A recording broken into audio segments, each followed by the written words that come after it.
Call the meeting to order. The Pledge of Allegiance. I pledge allegiance to the flag of the United States of America and to the republic for which it stands, one nation under God, indivisible, with liberty and justice for all. Sarah, can you read our mission statement? Yes, the mission of the Marshall Public School District is to educate, support, and prepare all learners for success. Thank you. Our first item is approval of the agenda. I need a motion. So moved. Second. A motion by Sarah Brink and seconded by Bill to approve the agenda. Any changes or corrections? If not, I'll call for the vote.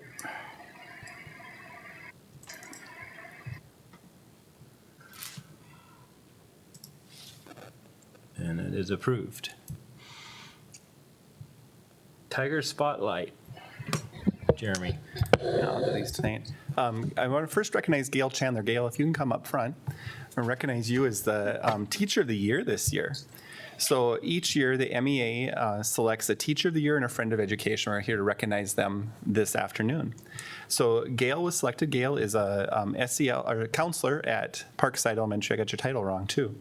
It says Gail is an exceptional educator who consistently goes above and beyond to support both students and staff. She is quick to lend a helping hand, always looking out for the best interests of everyone in her school community. Gail's empathy and ability to connect with students on an emotional level make her an invaluable asset, and her positivity and dedication make her a joy to work with. She is not only reliable and efficient, but also brings a sense of love and care to every interaction, leaving a lasting impact on those around her. Gail, thank you for all you do, and congratulations. Thank you so much. I have a certificate for you, and then Emily will take a picture. That's a pretty dress, by the way. Well, thank you. I appreciate it. Thanks, Gail. Absolutely. Thank you.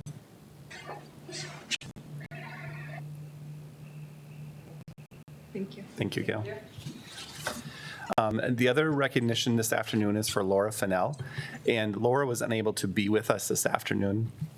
Laura was recognized as the Friend of Education for this year. It says, Laura is highly regarded for her outstanding dedication and positive impact in her role. She consistently exceeds expectations, taking on multiple responsibilities with a cheerful and encouraging attitude. Laura's strong work ethic, coupled with her supportive nature, make her a valuable asset to both students and staff at Marshall Middle School, embodying excellence and positivity in her work. Laura is in student services at the middle school, so thank you to Laura for all she does as well. All right, thanks, Jeremy. The next item is our public forum. Anybody from the public want to approach the board? I don't see anybody rushing up here. Next item is our 24-25 budget presentation. Welcome, Dion. Thank you.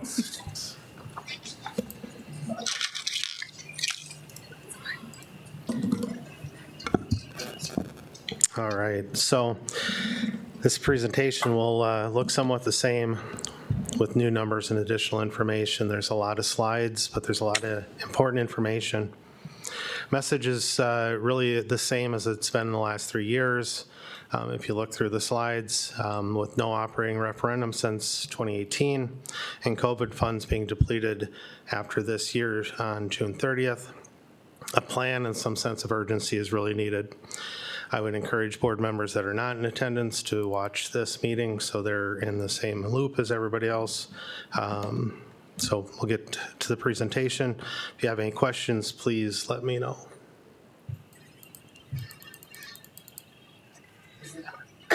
Stop. Is it on? Oh. No. So no matter how many times I pushed it, it wasn't going to work. All right, student count is what drives the majority of the revenue. We've had some large class sizes graduating, which is one of the main factors for the decrease in enrollment. That, along with residents enrolling outside MPS, some due to online enrollment, which we'll look at the next slide. Enrollment broken down by class. Right now, it's kind of like a roller coaster. K through 8, we've got a 5th grade that's projected with only 153 students. That's been a small bubble that's been coming through. For other grades, class sizes are under 175, with 4 of the classes over 180, one being 8th grade, projected with 189 students. High school has one of the larger class sizes that will be in 10th grade, projecting 254 students next year. The other 3 are around 217 to 224. High school is projected to have around 912 students in FY25. That is down 19 from FY24. Using current enrollment by 27-28, high school is projected to be around 850 students.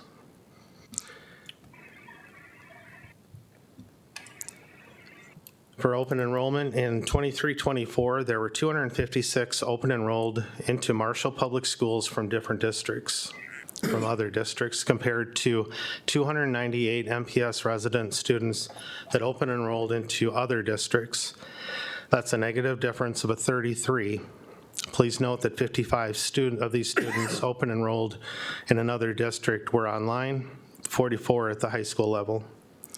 With adding online classes at MPS High School, we'll hopefully retain some of those. Although online classes will help, I encourage admin and the board to look at some of the local districts and see how enrollment out compares to enrollment in. Right now, Lind is up 17 students from Marshall. Minneota's 32, Lakeview is 39. Prior years, 22-23, 268 open enrolled in Marshall Public Schools with 240 residents enrolling in another. That's a positive of 28. The prior year from that, we had a positive of 37. Free and reduced has held steady since FY23 to this year. Numbers should remain close to the same for 24-25. Did find out that legislature did approve to hold harmless the numbers until FY27, so that is good news. Special ed trends continue to go up with more students being eligible for services. The increase in state funding for special ed has helped, but we're still about 1.5 million in expenditures over. EL participation numbers increased to 471, up 46 from the prior year. There was no increase from 21-22 to 22-23. So that's a driving factor too. Class sizes, staffing and class sizes. All classes are sitting at or below the target grade or guideline. Kindergarten is 2 students per class over, but as we discuss every year, the addition of kindergarten aides helps offset that. Understanding that the scheduling is a factor, which when deciding the number of sections, this is something MPS will need to look at more closely in the following years when trying to control the budget. All right, so we'll get into the breakdown. First, we'll look at the general fund expenditures. Salaries increased from FY24 by 5.47% and 6.38% in FY25. Prior FY23 was at 4.19. Salaries are 65% of the MPS's budget. Some increases are due to what was the highest EA contract settlement, as well as other settled contracts. Some of the increases are also due to the positions that have been added. We'll break the salaries down by programs in the next slide. Just want to point out, as we're going to look at some forecasting numbers, the 2-year average overall is 4.98. Taking out the insurance claim we had on the shed at the CTE, which is a one-time expenditure, we'd be around 5.79. Looking just at salary and benefits, which is 86% of our budget, 2-year average is around 8.21.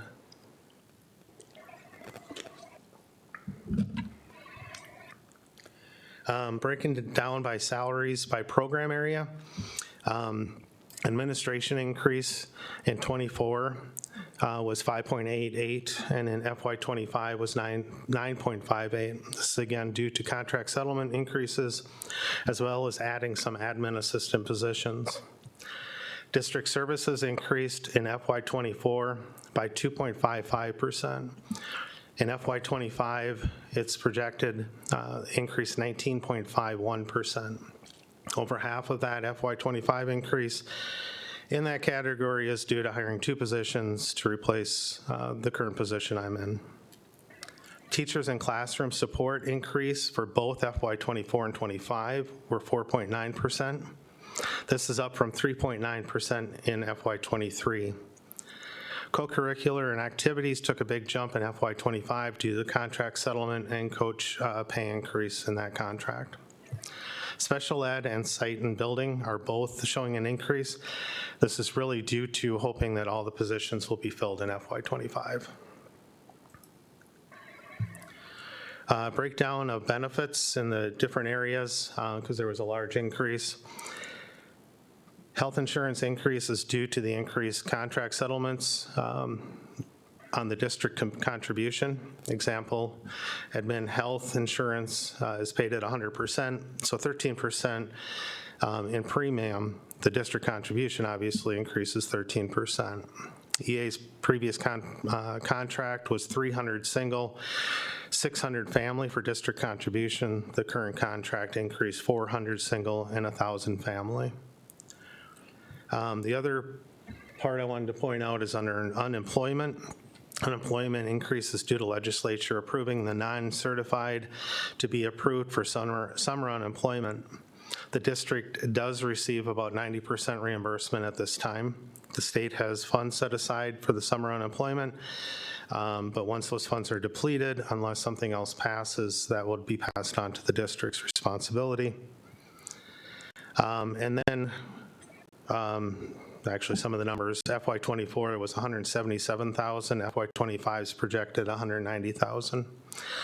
Retirement benefits is a tough one because you tried to project off of the staff's age and predicted retirements.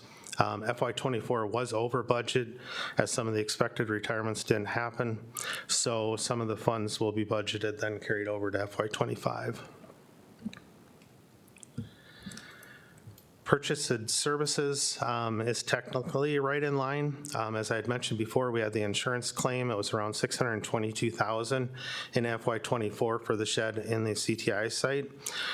If you take a look, the graph on the right, we took that claim out just to kind of have the board see what our actual district increases are, and they really fall in line with previous years.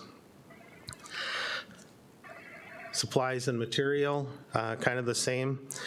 We have an additional $110,000 in expenditures due to the READ Act material that we need to purchase in FY '25. This will be offset by revenue, but just wanted to show that taking that $110,000 out on the right shows that we're basically in line again with the increase year to year. Is that READ Act stuff reimbursed 100%? We were given $110,000, so Okay, so whatever Yeah. we use. I believe overall, we're coming up short. There's still some details to work out with stipends with the teachers and what that's gonna look like. I don't think it'll be 100% though. Okay. They're up for curriculum review right now as well, so that will help cover some of that. But Yeah. yeah, that's right. There's some Sure. pieces we don't know about yet. Gotcha. General fund capital purchases, and I know this is going to kind of seem like it's all over the place, but it really seems skewed by some of the things. So I wanted to break it down why FY '25 is so much lower. There were some one-time expenses in FY '23 and '24. In FY '23, we had a little over $417,000 that was used out of the general fund due to the CT construction and being over budget. We purchased a special ed van using ESSER funds. That was around $70,000. We had our last SMSU track payment, which was around $125,000. And we had about $98,000 more in tech equipment purchased that year. It's a total of about $710,000. And then in FY '24, we had another $97,000 that went to the CTE construction. On a good note, FY '24 is about $70,000 over FY '25 due to how much less we'll be paying for the new ALC lease. we had some startup equipment at the CTE, which is $32,000. And then also about $55,000 of our curriculum that was being paid by ESSER funds will now be coming out of this fund. So taking that out on the right, just kind of wanted to show it's not as drastic of a decrease, but it is good that we have a decrease. We're watching what we spend. Okay, so you guys have seen this one before and nothing has changed yet. We had the 4% last year, which was great. Unfortunately, we returned back to 2%. And then FY '26 and '27, we have a floor of 2% and a ceiling of 3%. This is obviously not even close to enough to cover inflation, as you'll see coming up. Just received this from Ellers. It just shows the slide, the gap between the formula allowance per student and the inflation allowance formula. It's estimated to be a gap of 1,356 or 18.6% in 2025. So obviously 2 to 3% is not going to close that gap. That 18.6% equates to about $3.3 million of a gap for MPS.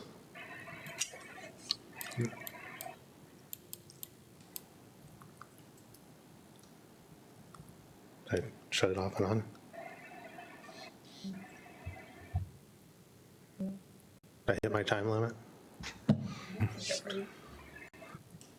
I'll try it. All right. So we'll turn our attention to revenue. Just break down a few things. Our local revenue. Tuition agreements amount is higher. This is obviously an estimate, but we're estimating $25,000 increase due to tuition agreement formula increase. Participation looks to be low in FY25, but really FY24 was overstated. So I believe that FY25 is more accurate. Third-party reimbursement. Medical assistance revenue looks to decline. In talking to Nancy, the MA formula was increased over COVID and now is being lowered back down, so that will have somewhat of an effect. I do believe there's something in the legislature that did pass that might help that a little bit.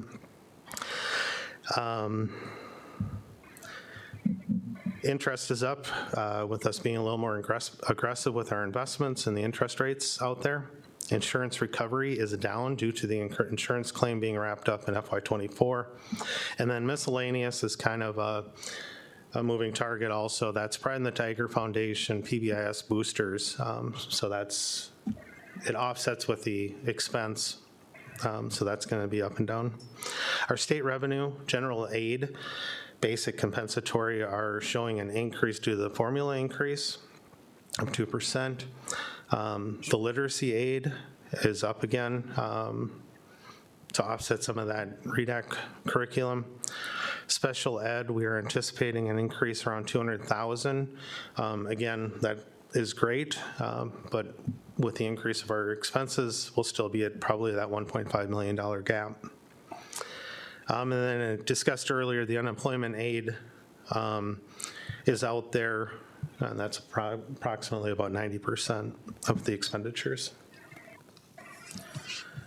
Revenue, again, continued here. The levy for the general fund that does not include our capital Fund 5 is showing a decline of 89,000. This is due to enrollment numbers and prior year adjustments. Title numbers are not out for FY25, but we are anticipating a decrease, but for now we're just showing it level. Last, as discussed several times, in our ESSER funds will be depleted as of 6/30/2024. In FY24, we had about 1.9 million. That will be zeroed out in FY25. Overall general fund expenditures are up a little over 1.1 million, and revenue is down close to 1.2 million. FY25, looking at deficit spending, $1,118,740. That's about a $2.3 million turnaround from FY24. So this is something we haven't done before. but I put together some numbers and used some formulas that I'll try to explain to show the board a projected future. We had talked about close to $2 million being away for quite a while now. And this is what it's going to look like. The next few slides will lay out a 5-year projection, starting with FY25.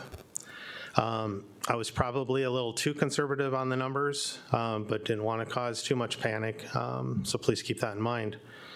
Previous slides of general fund were the preliminary budget, which we will be recommending to the board for approval at the June 20th board meeting. The next few slides are just forecast numbers and adjustments. So some factors to consider. Revenue side, things to consider, and we talked about already. Our enrollment is projected to decrease over the next 3 years.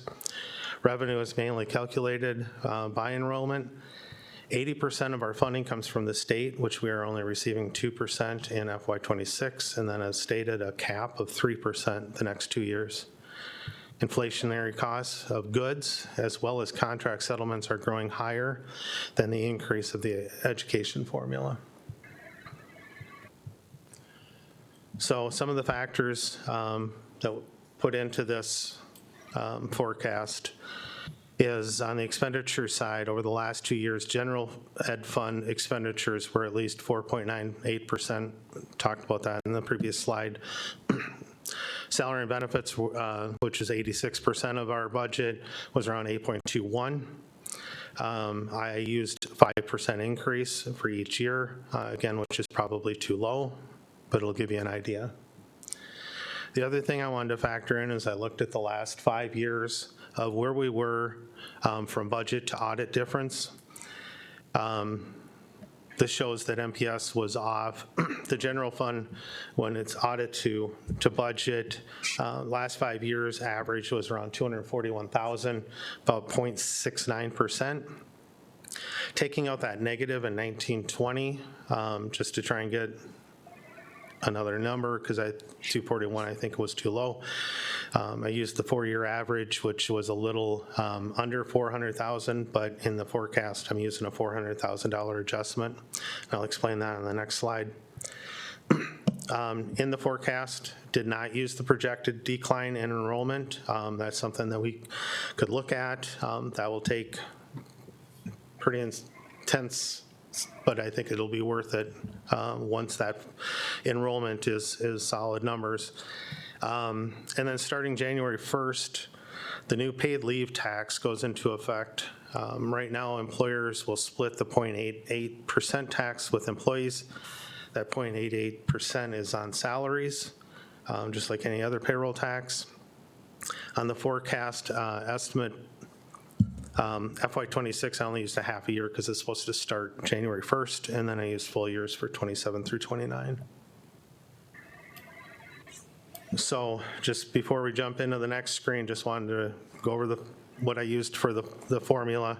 I took 3% increase for each year going off the FY preliminary budget. Again, not using enrollment as an adjustment.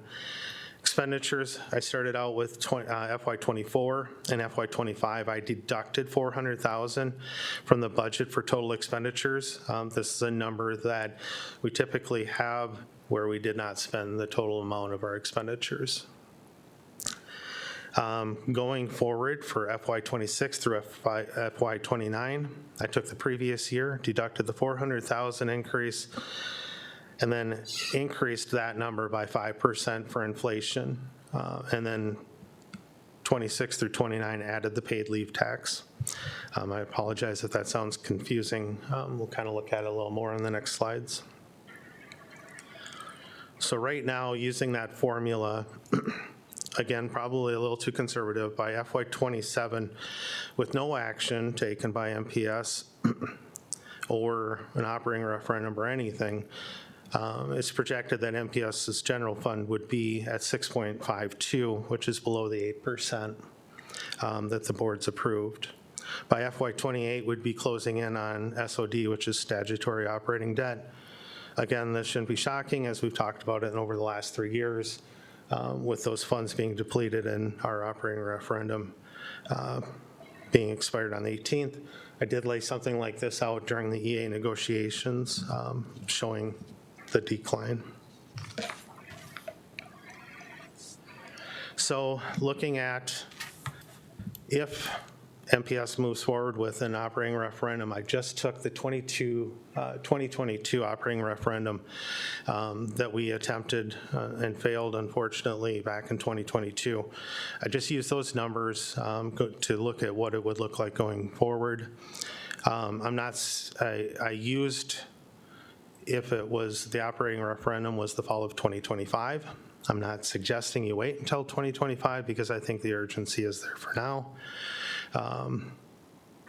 And also remember, if passed, funds are a year behind, so that's pretty important. So if you were to do an operating referendum in 2025 and it were to pass, again, I used pretty conservative numbers, but the funds wouldn't be available until FY26. The forecast takes into account at $460 per pupil increase in our levy. MPS would extend until FY28 before going under the 8%, and FY29 going in the negative. At $600 per pupil, MPS would extend that until FY29 before going under the 8%, and most likely a negative in FY30.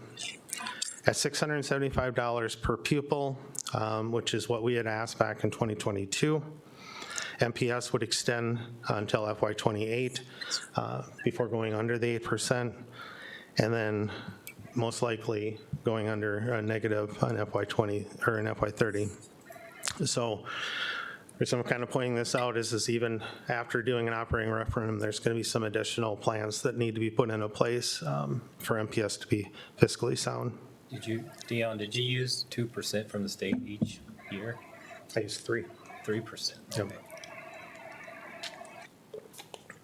Honestly, Matt, I question because I went too conservative. I probably should be showing the enrollment decline 3%, probably closer to 8% with inflation. And I do have notes here. Thanks for that, though. If the board would like me to rerun the forecast using decline enrollment or different expenditures and revenue percentages, I can do that. We can talk more at the work session.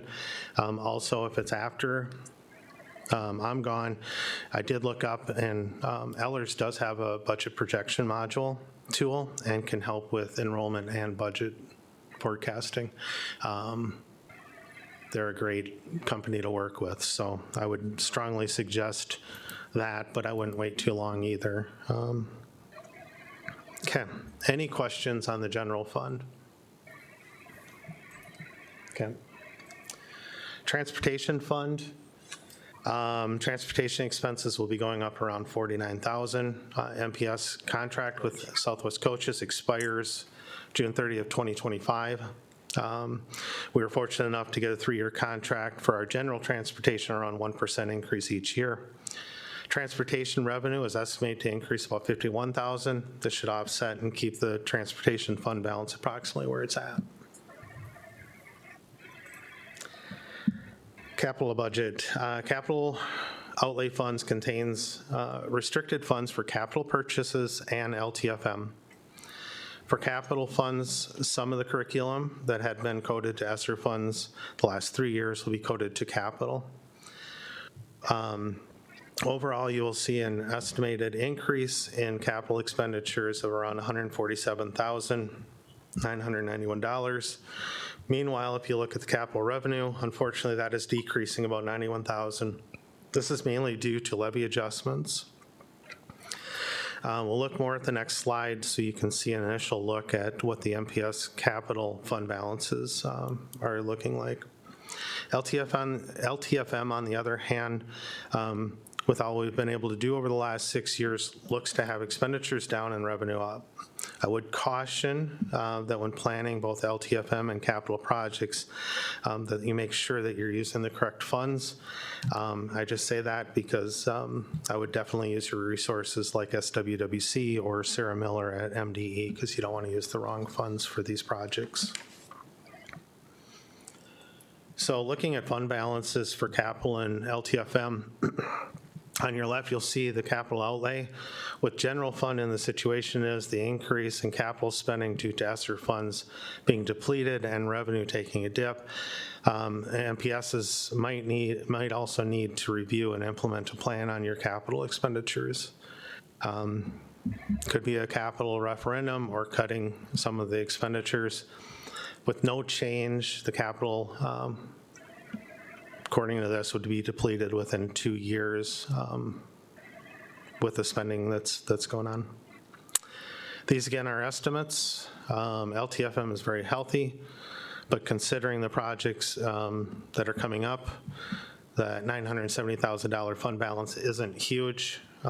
We've got a $3 million plus project with the high school roof coming up. It's all budgeted along with the 10-year LTFM, so it should be fine with the revenue we're getting, but I would just take caution because there are things that come up and they're not cheap things when they come up. Food service, on the other hand, is looking good. So I'm not going to go into the flip-flop and back and forth, but obviously we're now at 100%. Fed, and just keep in mind, we still get federal government revenue or funds. The state offsets that, so it's 100% reimbursed. So you'll see some federal revenue up there.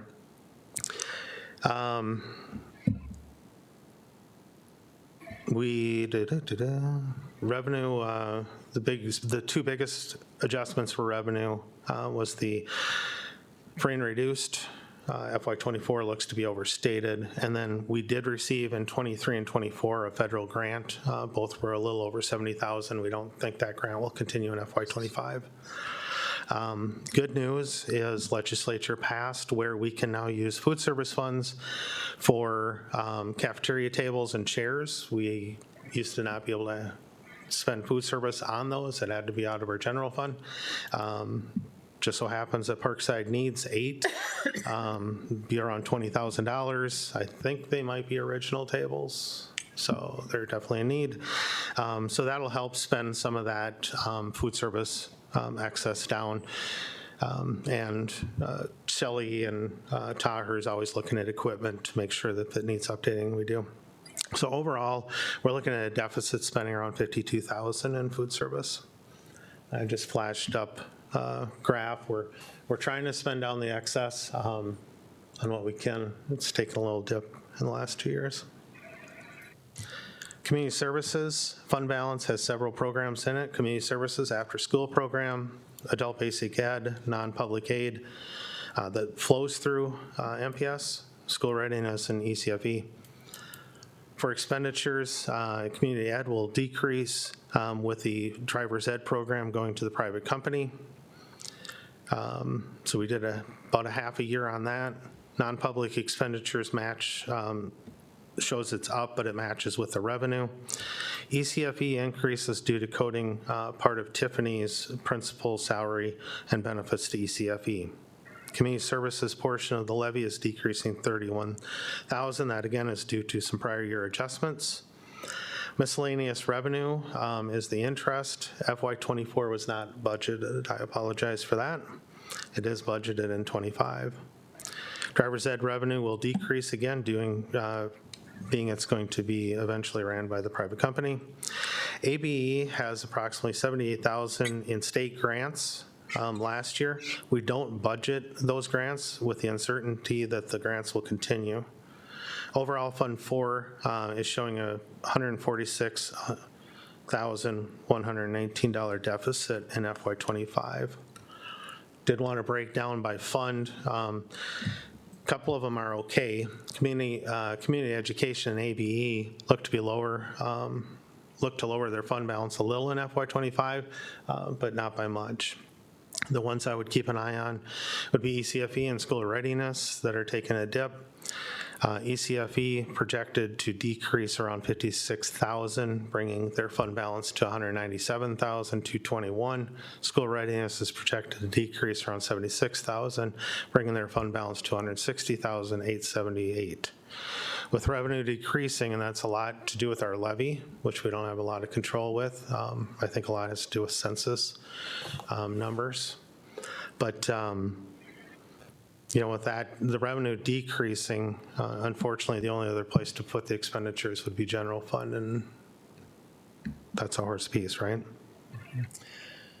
And on somewhat of a good note, our debt service continues to look good. With the high school bond now being paid off, you'll see a nice decrease in expenditures, which also results in a decrease in revenue. We still have an excess in FY25 of 136,000. You'll see a little later why we have a healthy fund balance, or that we have a healthy fund balance, and that's mainly due to our QZAP bonds. We have one that's going to be paid off in 2027 and one that's going to be paid off in 2030, and that's the whole bond. We collect the money and then we pay the whole bond off when it's due. So that's why the fund balance is the way it is.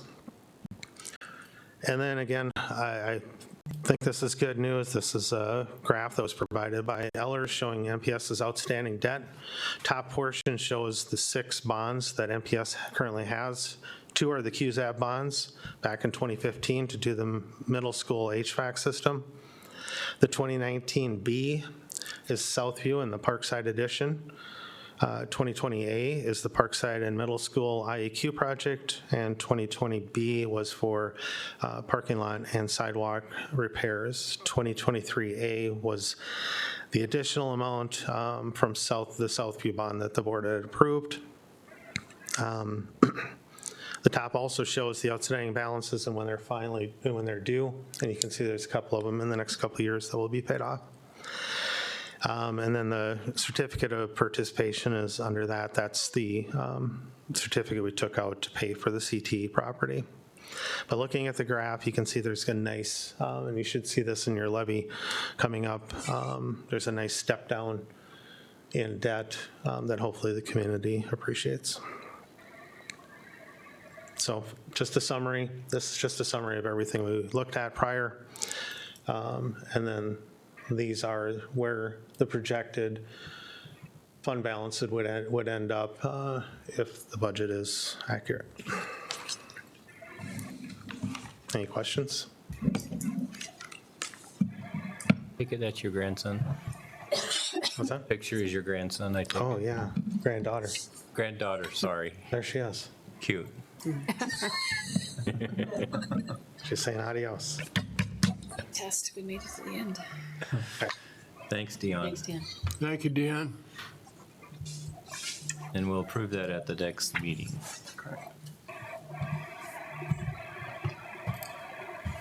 All right. Our next item is a consent agenda approval.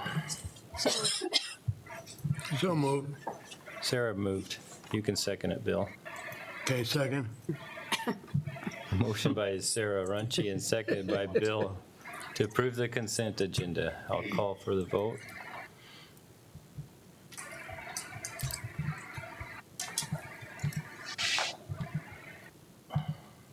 That is approved. Next item, board forum. Any board reports or updates? I think graduation went well. Sarah and Bill had a great time up on stage. So thank you for that.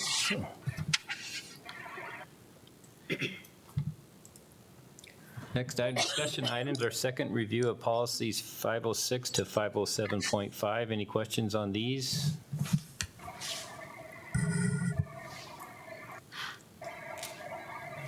Next item is an action item, the Marshall Community Services student application, and Sarah is going to speak on this. Thank you. So the Marshall Community Services Board has had an opening for a student rep for some time, and we've been having lots of conversations about engaging more students across all kinds of different involvement in the city and school type governing. And so we put out a call to the Marshall High School, and we fortunately had Trina Vu, who stepped up to become our Community Services Advisory student representative. So she's here tonight, and I fully apologize for having you sit through this meeting and hearing all of the fun conversation over budget, but that is part of what you're going to find on the Community Services Board too. So we're just really excited that Trina took a leap and is going to hopefully serve 2 years as our student board rep. So if we approve her. So I would move to approve Trina Vu as our community services student representative. Thank you, Sarah. I will second that motion. Any further discussion? I'll say, Trina, thank you for stepping up and volunteering to do this. We appreciate you doing that. Yeah, of course. It's a great opportunity for both sides. Yeah. Great. I will call for the vote.